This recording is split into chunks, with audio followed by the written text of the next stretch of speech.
Fun world नाम के एक अम्यूजमेंट पार्क में काम करती थी। वो पार्क अलग अलग हिस्सों में बटा हुआ था। उस पार्क के एक कॉर्नर में मैंडी को ड्यूटी अलॉट की गई थी। उस कॉर्नर के बारे में उसे ज्यादा कुछ नहीं पता था। अपनी ज्वाइनिंग के फर्स्ट डे उसने वहां एक साइन बोर्ड पढ़ा, एस्केप रूम। अपने को एम्प्लॉय से उसे पता चला कि ये एक गेम था जिसमें कुछ लोगों को गेम्स और पजल सॉल्व करके एक रूम से निकलना होता था। मैंडी क्लॉस्ट्रोफोबिक थी, यानी उसे बंद जगहों से घुटन महसूस होती थी, जिसकी वजह से उसे सांस आनी बंद हो जाती थी। इसलिए उसने सोचा कि उसकी भलाई उन एस्केप रूम्स से दूर रहने में ही है। रूम के अंदर उसने अलग अलग तरह के लोगों को जाते हुए देखा था, लेकिन उन रूम्स के अंदर क्या और कैसे होता था ये उसे कभी समझ नहीं आया। एक दिन मैंडी की इवनिंग शिफ्ट थी और वो अपने काम में लगी हुई थी। कुछ देर बाद वहां हुडी पहने एक लड़का आया। वैसे तो एस्केप रूम में क्रू मेंबर्स के बिना किसी का भी जाना अलाउड नहीं होता था, मगर उस लड़के ने रूम में अकेले जाने की जिद की। उसने मैंडी को इस काम के लिए एक्स्ट्रा टिप भी दी। मैंडी को कुछ अजीब लगा, लेकिन उसने उसे रूम की कीज फिर भी दे दी। रूम ऑपरेटर के ग्रीन सिग्नल के बाद वो लड़का अंदर चला गया और मैंडी अपनी सीट पर अपने फोन में बिजी हो गई। करीबन कुछ 5 मिनट बाद उसी रूम के दरवाजे पर जोर जोर से खटखट होने लगी। मैंडी ये देखकर थोड़ा घबरा गई। उसने ऑपरेटर रूम में कॉल किया, लेकिन किसी ने फोन नहीं उठाया। जब वो वहां गई तो ऑपरेटर रूम में कोई भी नहीं था। किसी के वहां ना होने पर मैंडी खुद ही उस एस्केप रूम की तरफ चली गई। कोई अभी भी दरवाजे को जोर से खटखटा रहा था। अचानक दरवाजे के नीचे से धुआं निकलने लगा और उस रूम का दरवाजा अपने आप खुल गया। सभी आवाजें बंद हो गई थीं।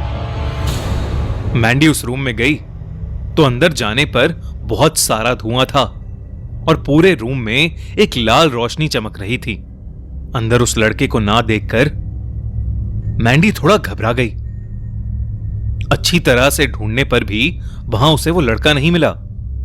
तभी एकदम से दरवाजे के बंद होने की आवाज आई। मैंडी जल्दी से दरवाजे के पास गई, लेकिन तब तक वो दरवाजा बंद हो चुका था। अब मैंडी काफी ज्यादा घबराने लगी थी। उसने दरवाजे को बुरी तरह पीटना और जोर जोर से चिल्लाना शुरू कर दिया, पर उसकी चीखों का कोई असर नहीं हुआ। दरवाजा अभी भी बंद था। कुछ ही देर में मैंडी को सांस लेने में तकलीफ होने लगी और वो बेहोश होकर नीचे गिर पड़ी।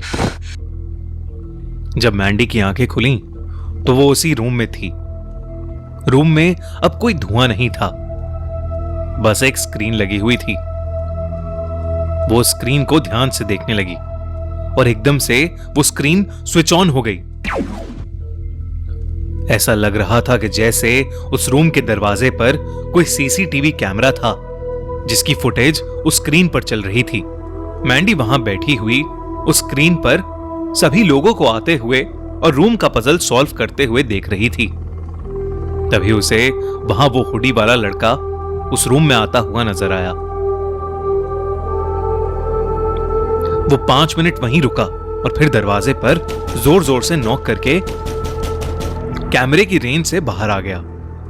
उसी वक्त मैंडी को वो खुद कमरे में आती दिखी और डर के मारे बेहोश होती दिखी। इसके तुरंत बाद वो स्क्रीन फिर से ब्लैंक हो गई।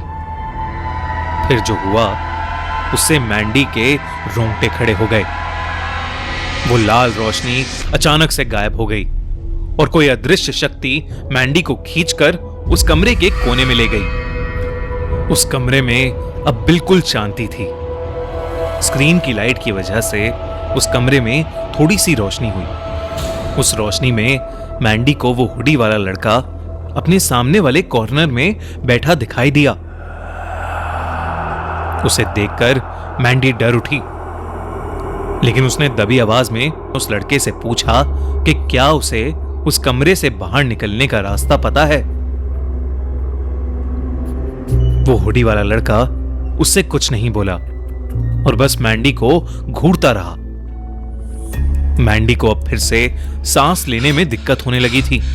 वो लड़का मैंडी की हालत देखकर अजीब ढंग से हंसने लगा और देखते ही देखते उस हुडी वाले लड़के की आंखें काली पड़ने लगीं। ऐसा लग रहा था जैसे कोई उसकी आंखें निगल गया हो। उस लड़के का शरीर अजीब तरीके से अकड़ने लगा। वो किसी ज़ॉम्बी की तरह उठ खड़ा हुआ और धीरे धीरे मैंडी की तरफ आने लगा। मैंडी जल्दी से दरवाजे की तरफ भागी और उसने फिर से दरवाजा पीटना शुरू कर दिया। मैंडी की हालत बहुत खराब हो रही थी और वो लड़का इतना भयानक लग रहा था कि मैंडी को लगने लगा कि उसकी मौत अब बेहद करीब है। वो लड़का अचानक मैंडी की तरफ भाग कर आया कि तभी उस रूम का दरवाजा खुला और किसी ने मैंडी को बाहर खींच लिया। उसके सामने रूम का ऑपरेटर और एक इलेक्ट्रिशियन खड़े थे। मैंडी को सांस लेने में काफी तकलीफ हो रही थी। वो दोनों भी मैंडी की हालत को देखकर बहुत डर गए। रूम के ऑपरेटर ने उसे पानी पिलाया और उसे दिलासा दिलाया कि अब वो ठीक है। कुछ देर बाद मैंडी बेहतर महसूस करने लगी। रूम के ऑपरेटर ने तब मैंडी को बताया कि न जाने कैसे उस रूम का दरवाजा जाम हो गया था और किसी को पता ही नहीं चला कि मैंडी उस रूम के अंदर कब पहुंच गई।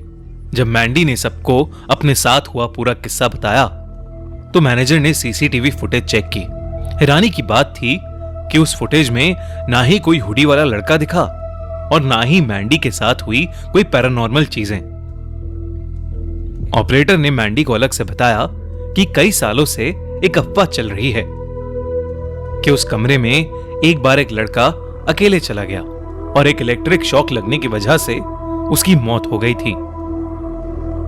ऑपरेटर ने कहा कि वो ये नहीं जानता कि वो सब सच है या झूठ, पर जो भी उस शाम मैंडी के साथ हुआ उससे तो ये कहानी बिल्कुल सच्ची ही लगती है। उस दिन के बाद से मैंडी ने एस्केप रूम की ड्यूटी कभी भी लेने से मना कर दिया, मगर आज तक उसे अपने साथ घटे उस एक्सपीरियंस के भयानक सपने आते हैं। कैसी लगी आपको ये कहानी? क्या आप कभी